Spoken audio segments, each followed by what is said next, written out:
A boy feels tired and has trouble getting up. A girl leans over him, trying to wake him up and asking if he's a human. He suddenly sits up, startling her and making her jump back in fear. She wonders why a slime would drop a human upon defeat. Confused, he asks her to explain. She insists it doesn't make sense, as slimes usually drop bean sprouts. She asks him to watch her for a moment and then engages in battle with the slime. Concerned, he urges her to be careful. As her health points drop, she reassures him that she's fine. She defeats the slime and he claps for her. With a poof, the defeated slime vanishes, leaving behind only bean sprouts. The girl explains that the slimes on level 1 of Telulu usually drop bean sprouts. This startles him, leaving him confused about how he ended up here in the first place. Later, the girl explains that in this world, everything is dropped by monsters in dungeons. As they walk, she defeats another slime. The boy points out that she has been only killing slimes and asks if she plans to take on any other monsters. She tells him that she's still on level 1 and too weak to fight other monsters. She's focused on leveling up. She shows him her status board and explains that higher levels make it easier to get drops and increase the quantities. Her highest level is in plants. She asks if he wants to try this status board and he agrees. However, his stats are very low, leaving him disappointed. Ryouta sighs, saying he wants to try something and starts looking for a weapon. She offers him hers, but when he grabs it, it feels too heavy. She apologizes and hands him a bamboo spear instead. He fights a slime and manages to defeat it, receiving a large quantity of bean sprouts. Emily is amazed, noting that in her 2 years in this world, she's never received such an amount. This realization makes him think that his S-rank status must be higher than an A. His stomach growls, so Emily cooks and they eat together. When she hands him a warm meal, he tears up. Ryouta explains it's been so long since he had a warm meal with anyone. He opens up to Emily about his life, sharing that he only leaves early in the morning and returns late at night after working an unpaid overtime, often settling for cold food from the convenience store. This lifestyle has taken a toll on his health, even landing him in hospital. He tells her that he wanted to make up for lost time, worked late, and missed the last train. After taking a nap, he woke up to find he had been dropped by a slime. Emily hugs him, gently stroking his hair and reassuring him that his hard work will pay off. He cries in her arms, thanking her for her support.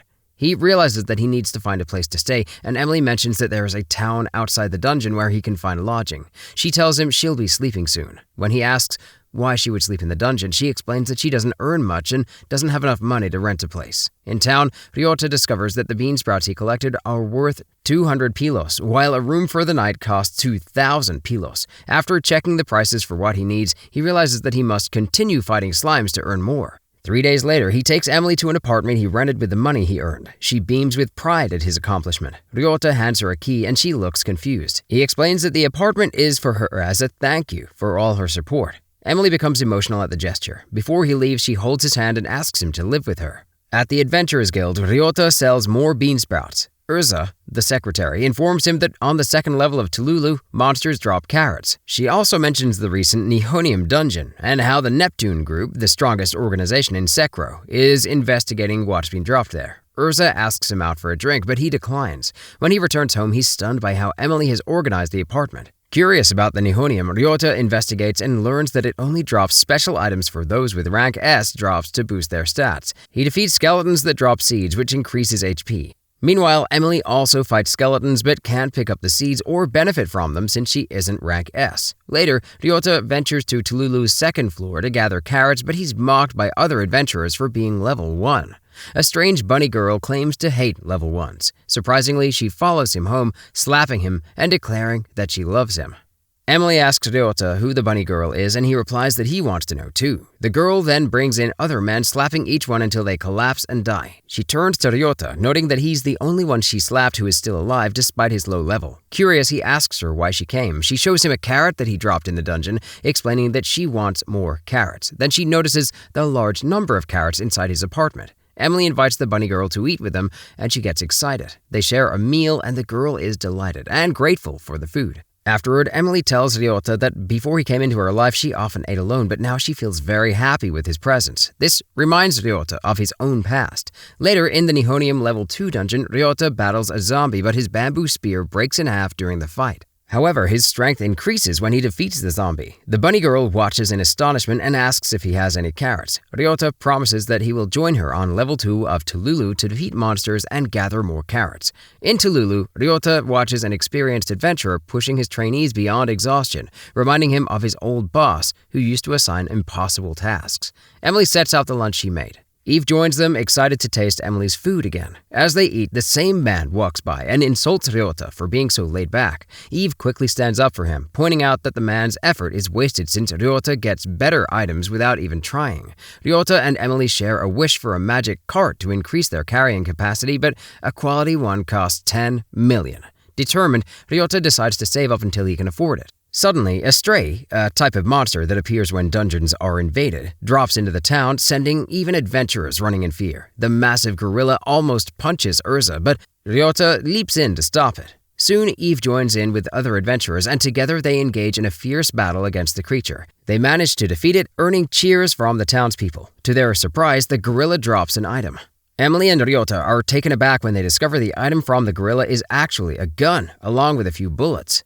Curious to test out his new weapon, Ryouta heads to the Nihonium Level 2 dungeon. With a single shot, he takes down a zombie effortlessly. Soon, 3 more zombies appear, but Ryouta quickly dispatches them as well. He begins to worry about where he'll find more bullets once the ones he has run out. In Telulu, Ryouta helps Emily defeat a group of slimes. As they work together, she remarks on how impressive his weapon is, admitting she's never seen anything like it before. Ryouta proudly shares that his rank has improved to B because of his new gear. Ryouta and Emily start hunting cockroach slimes, which drop pumpkins upon defeat. As they encounter the slimes, Emily, who despises cockroaches, goes into a frenzy, battling them with renewed energy. They quickly collect more pumpkins than they can carry. More cockroach slimes spawn from the pumpkins outside the dungeon. This time, some of the slimes drop bullets as well. Later, Ryouta discovers that monsters can spawn outside dungeons from drop items left unattended for too long. Just as Urza begins to ask him out on a date, he suddenly rushes off. He lures the slime to spawn outside, defeats it, and is thrilled when it drops bullets. With a steady supply of bullets now, he decides to test his luck against the monsters in Nihonium's first floor, managing to acquire ice magic bullets. On his way home, Ryouta encounters a merchant who reveals that his cart, filled with items, has fallen down a cliff. The merchant warns that if the cart isn't retrieved soon, multiple Femini will spawn. Femini is a unique monster that doesn't possess its own body. Instead, it takes over a human host and uses it as a nursery to propagate. Without hesitation, Ryouta takes action, quickly killing a Femini that possesses the merchant. As the merchant's adventurer escort volunteers to retrieve the cart alone, Ryouta stops her. Ignoring the merchant's protests, he uses his ice bullets to freeze the cart. Emily then smashes it, effectively preventing any more Femini from spawning. In Telulu, Emily and Ryouta encounter a rare slime monster. Ryouta quickly shoots it, and the creature drops a necklace. He picks it up and offers the jewelry to Emily. She blushes. Ryouta smiles and explains that he's happy because wearing the necklace will double their loot, meaning she'll rake in more profits for both of them. Emily's smile fades, feeling a bit disappointed. Later, they face a group of bats, and Emily fights them off, collecting double the usual drops. Back home, Ryouta watches Emily cook and notices how cramped the kitchen is for her. He suggests that it might be time for them to move to a bigger, nicer place. At the Adventurers Guild, Ryouta is about to sell the bamboo shoots he gathered when a woman with green hair approaches him. She asks if she can have them instead. Ryouta offers her one and she agrees, taking it in her hand. With a swift motion, she tosses it into the air and slices it into pieces with her sword.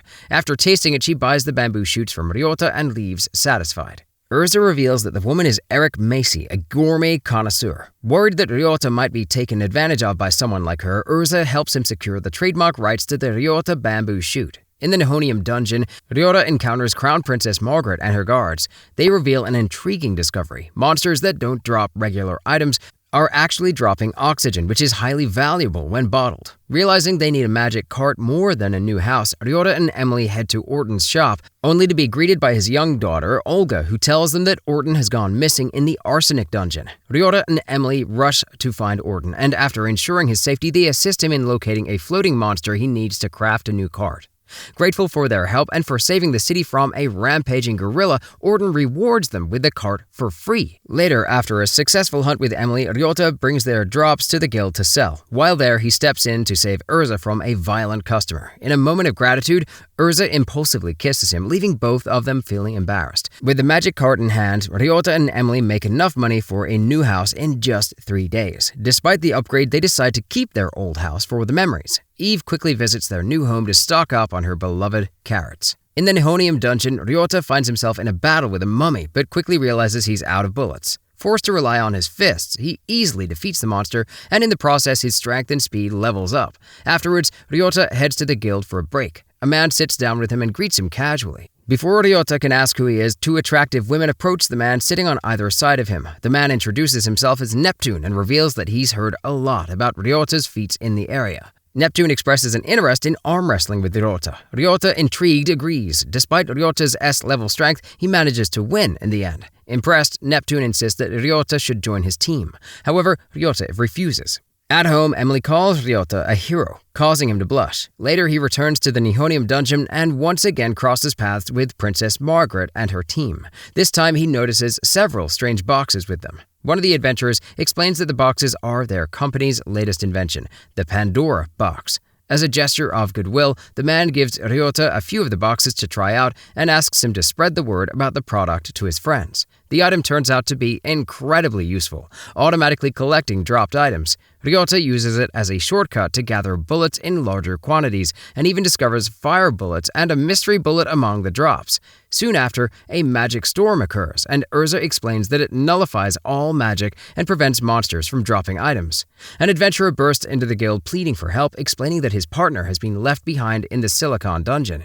Urza is visibly shocked, and Ryouta, confused, asks what Silicon is. Urza explains that it's a dungeon designed for magic users, where non-magical attacks are ineffective. Despite the dire situation, none of the adventurers are willing to help. The desperate adventurer, Reyes, drops to his knees and begins to cry. Curious, Ryouta asks why no one will assist him. Urza explains to Ryouta that the monsters in there take no damage from non-magical attacks. Unfazed, Ryouta approaches Reyes and volunteers. Inside the Silicon dungeon, Ryouta manages to take down a few monsters with his gun. He eventually spots Reyes' partner, Rosa, lying unconscious on the ground. Just as he moves towards her, a new monster approaches, and Ryouta realizes to his dismay that he has run out of bullets.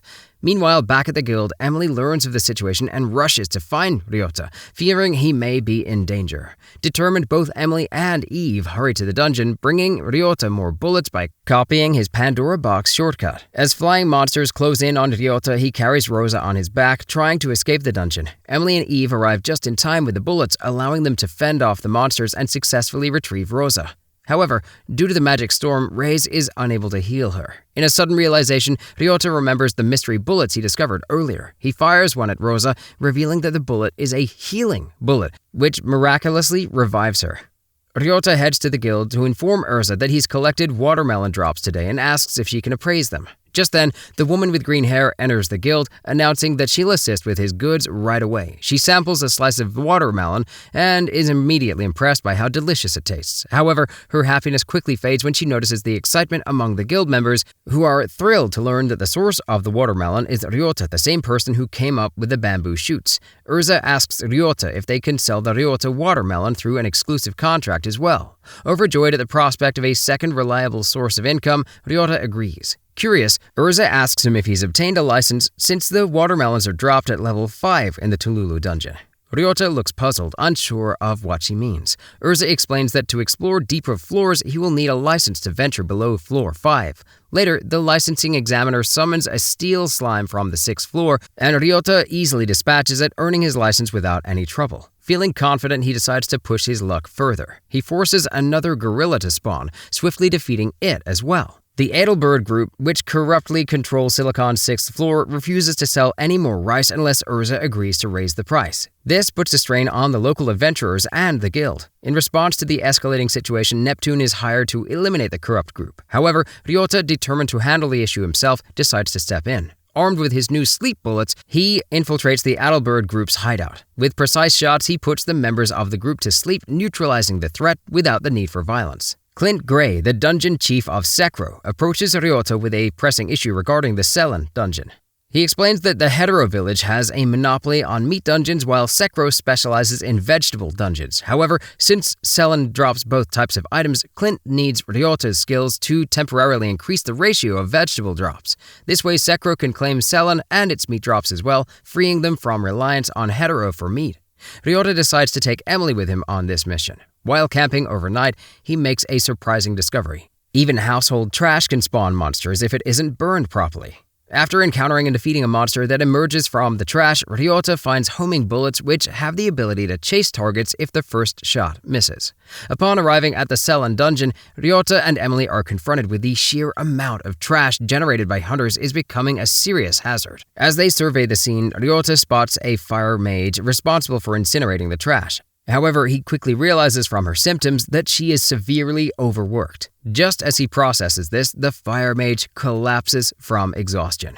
The fire mage insists on continuing her work. Ryouta, knowing she's in no condition to continue, gently puts her to sleep. Later, when she wakes up from her rest, she steps out of the tent to realize it's already sunset. As she watches, zombies begin to appear from the trash, and she's startled to see Ryouta allowing the trash to spawn monsters. He's deliberately fighting them to gather more homing bullets. When Ryouta and Emily notice that the mage is awake, they encourage her to get more rest. However, it becomes clear that she's also hungry, so Emily quickly prepares dinner. During their meal, Ryouta quickly reassures the mage not to worry about the trash anymore, telling her that they moved the tent closer to the collection site so she can rest more easily. The mage, named Celeste, is delighted by Emily's cooking and begins to relax. She explains that the drops from Selene are temporarily tax-exempt until ownership of the dungeon is determined.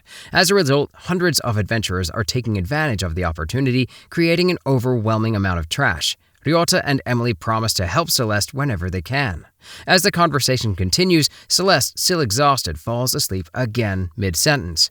The next day, feeling much better, Celeste uses her magic to burn the accumulated trash. Ryouta reassures her that she's welcome to stay with them at their tent. Ryouta excuses himself to head to Sekro HQ. As Ryouta and Emily pass through the market, Emily's attention is drawn to the jewelry on display. Ryouta, curious, asks why they are being sold in a market for adventurers. The merchant explains that many adventurers purchase these items for their wives.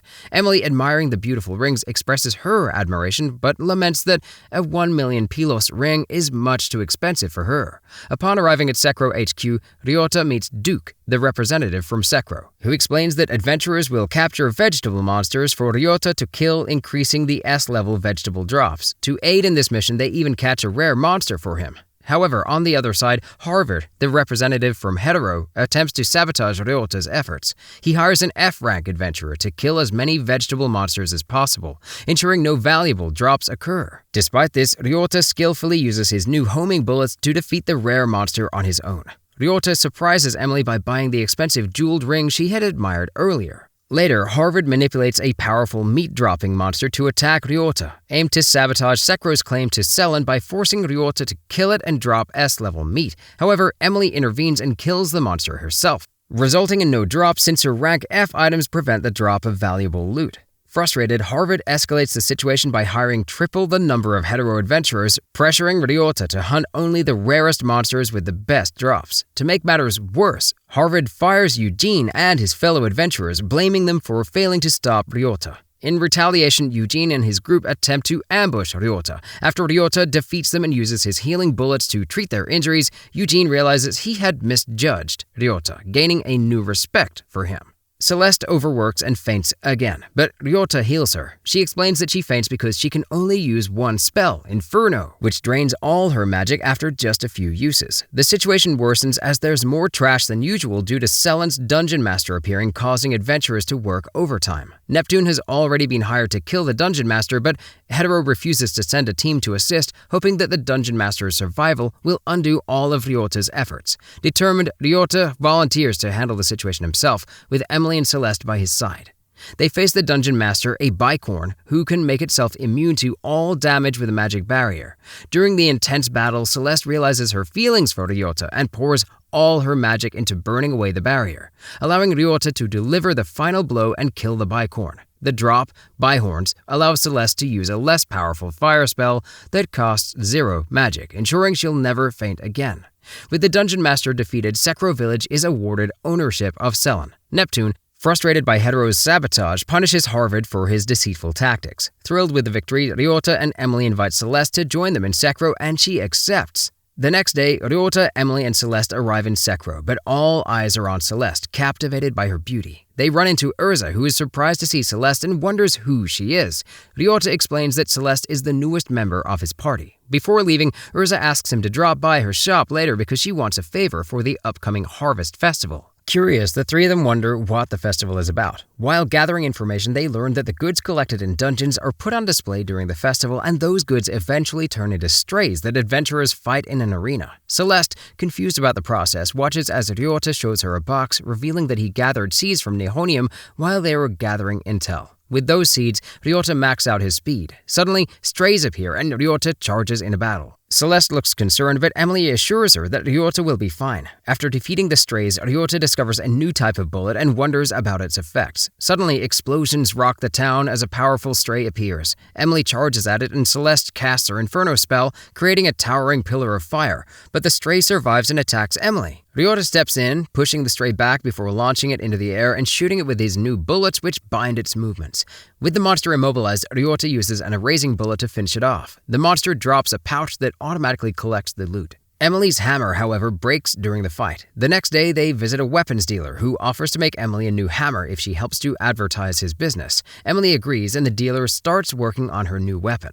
Ryouta heads back to Nihonium and encounters Margaret's group again. One of her companions reveals that their airbox business isn't doing so well, so Ryouta suggests selling their raindrops instead. When monsters start to overwhelm Margaret's team, Ryouta steps in and saves them. As thanks, Margaret gifts him a ring. Meanwhile, Emily tests her new hammer while Eve shows up, asking where Ryouta is. Emily tells her he's in the dungeon, and Eve goes looking for him. Ryouta, now at Swallow's gratitude, meets with Urza, who asks him to collect rare drops for her, offering to pay well. Ryouta agrees and she hands him a list of what she needs. Ryouta learns of a dungeon where money is being dropped, so he collects some and waits for it to turn into a stray. It transforms into a bird, and Ryouta struggles to hit it as it flies away, evading his bullets. But using his homing bullets, he finally takes it down, and the bird drops a potion that temporarily boosts a person's plant drop rate by 3 ranks. At that moment, Eve shows up, clinging to Ryouta and asking for more of his carrots. Ryouta obliges, and she tells him she left her previous party because they didn't share her love for carrots. Eve remembers her younger self telling her party members she hates vegetables. After dashing away, she encounters a boy who asks her to teach him how to fight. Eve helps him defeat a monster, and when it drops a carrot, she reluctantly eats it, only to be surprised at how good it tastes. She falls in love with carrots from that moment, and the boy suggests they form a party only to suddenly disappear. Now, Eve reveals that the boy made her fall in love with carrots. Ryouta encourages her to find her own, but she reveals her plant drop rate is only D, so she can only get ordinary ones. Ryouta gives her the potion, and after drinking it, her plant drop rate rises to A. Eve defeats a slime and finally obtains a delicious carrot, which she happily devours. Excited by her success, she asks Ryouta about the potion, but he tells her it's a special item only he can get. She begs it to join his party, and after some hesitation, Ryouta reluctantly agrees. Ryouta returns home, where Emily shows him her new hammer. She pauses, noticing Eve clinging to Ryouta, and asks what's going on. Ryouta explains that Eve will be joining their party. Ryouta notices that Celeste is unwell due to a magic storm. Concerned, he takes her and Emily to look for a new home. They find a house specially designed to block magic storms, and although the rent is steep at 400,000 pilos, Ryouta decides to rent it for their comfort. He also plans to gather rare drops for Urza and hunt rare monsters on Telulu's 7th level. While exploring, Ryouta encounters a group of rookie adventurers led by a proud captain. The party soon faces a pink slime that becomes immune to Ryouta's attacks. Celeste explains that the slime's ability to gain invincibility when near defeat, and she finishes it off with fire magic. Working as a team, they defeat more slimes, dropping a mountain of onions. Suddenly, they face a rare slime that reflects damage when close to dying. With Eve's guidance, Ryouta lands the final blow, and the slime drops a rare jewel. Celeste identifies it as a Salon tier, capable of reflecting damage, which Ryouta sells to Urza for 3 million pilos. Ryouta then heads to Nihonium, where he defeats a red skeleton and finds a seed that boosts energy. Hoping to learn magic, Ryouta buys a magic fruit for 3 million pilos. Celeste explains that leveling up is usually how people learn magic, but since Ryouta is stuck at level 1, the fruit offers a rare opportunity. After some hesitation, he consumes it and gains 2 spells, Wind Cutter and a reservation spell that boosts others' drop rates. Testing the spell on a slime, Ryouta uses it to help Emily land the final blow, leading her to level up. This newfound ability proves valuable for the team's future growth. Later, Ryouta visits Urza's shop and sees a young girl named Alice trying to join a party. Though her stats are low, Ryouta decides to recruit her, recognizing her potential. Alice was born in a dungeon and has a unique ability to sense monsters and tame familiars. She quickly tames two cute monsters, a skeleton named Bonesy and a slime named Jiggly, both of which charm Celeste. Despite her low starting stats, Ryouta encourages Alice to level up alongside the group, believing in her untapped abilities. The Harvest Festival begins and Ryouta takes Emily and Alice to enjoy the festivities. As they check out the various stalls, Ryouta buys a bell for Emily which she attaches to her new hammer so she can carry it easily. Alice then leads them to an unusual stall selling mysterious boxes. The shopkeeper explains that these boxes spawn a monster that grants significant experience points when defeated, making it perfect for leveling up. Curious, Ryouta decides to test it out. They place the box on the ground and it transforms into a small mouse. Ryouta uses his binding bullet to restrain the creature and casts his reservation spell. Emily crushes it with her hammer and it drops a strengthening bullet. Ryouta tries out the strengthening bullet and notices that while no immediate effect is visible, his next shot is far more powerful than normal. He realizes that the bullet enhances the power of his next attack. As they return to town, they find everyone in a panic. A stray monster is threatening a young girl. The party attempts to defeat it, but with each attack, the monster grows larger, absorbing the energy of their strikes. Just then, Neptune appears, offering his assistance. With the help of his companions, he gains wings and flies into the air. Ryouta binds the monster, and Neptune delivers a powerful energy blast, defeating it in just one hit. The girl thanks Ryouta for saving her, and she expresses her dream of becoming an adventurer. Ryouta encourages her to work hard. Later, the party runs into Celeste, who has returned from the dungeon, and Ryouta introduces her to Neptune. Neptune tries to recruit Ryouta, but Ryouta declines, preferring to stick with his current group. The group continues to enjoy the festival when Alice senses monsters nearby. Celeste suspects it might be the arena where the adventurers compete against strays for a prize. Ryouta and Celeste decide to participate as a team. Together, they fight a slime, with Celeste using her Inferno spell and Ryouta finishing it off. Ryouta praises Celeste's performance, making her happy. That evening, they win a fireworks set as a reward, and the group enjoys a joyful moment playing with it. However, after using the fireworks, Alice suddenly spaces out, saying someone is calling her.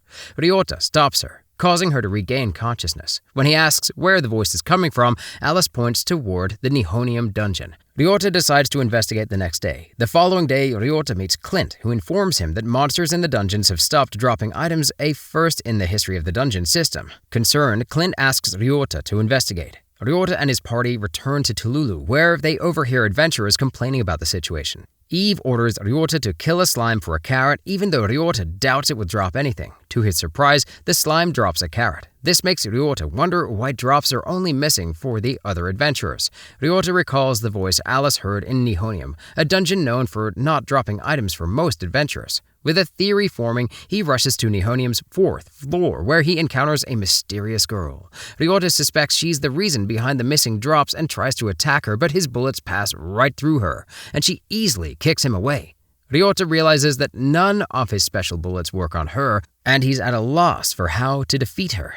However, he notices that one of his homing bullets manages to hit her. He quickly deduces that the homing bullets are effective because they strike when she becomes physical during her attacks. Ryouta loads more homing bullets, and though they pass through her body when she's intangible, they strike her when she attempts to attack. After weakening her with homing bullets, Ryouta knocks her down with a headbutt and delivers the finishing blow. Exhausted, he passes out. When Ryouta wakes up, Emily is at his side, telling him the dungeon drops have returned, and he's saved everyone. She expresses her concerns for his well-being, wishing he wouldn't push himself so hard. As they leave the dungeon, Ryouta finds a ring dropped by the dungeon master. Despite Emily's excitement about spreading the word of his heroic deeds, Ryouta prefers to keep a low profile. His party teases him for being reckless, and Ryouta agrees not to go off alone next time. The next day, Ryouta returns to Nihonium to test the ring. He discovers it creates XP crystals from the monsters he kills. Margaret's group stumbles upon him, and after a brief conversation, Ryouta gives Margaret one of his crystals. She levels up and is surprised to see her stats ranking up as well.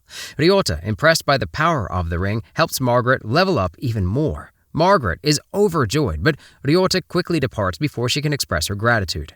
Ryouta buys a mountain of carrots and bean sprouts to use for leveling up his party. Eve initially refuses to let him destroy the carrots, but Ryouta promises to get her better ones later. They place the vegetables on the ground, and when they turn into strays, Ryouta takes them down while the girls collect the XP crystals. By the end of the day, they've all reached max level. Celeste is especially thrilled to have finally increased her drop stat, and she thanks Ryouta for everything he's done.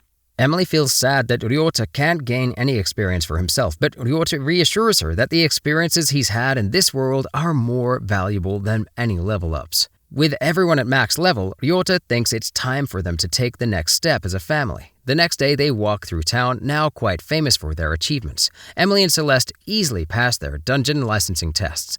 Alice wonders what they should do next, and Ryouta suggests they each find a way to make the most of their talents. After a week of hunting in different dungeons, they reconvene to compare their earnings. Emily made 160,000 pilos a day, while Celeste and Alice earned around 100,000. Eve, despite eating all her carrots, managed 120,000. Ryouta, however, made 2 million pilos daily. With their newfound wealth, Ryouta buys magic cards for everyone, allowing them to transfer items directly to their home. He makes a deal with Urza to manage their items, and Emily welcomes her into the family. They decide to throw a welcome party, but Ryouta is surprised when Neptune and Margaret also turn up, along with Clint and the card merchant. Overwhelmed by the number of people, Ryouta reflects on how lucky he is to have met such wonderful companions in this world.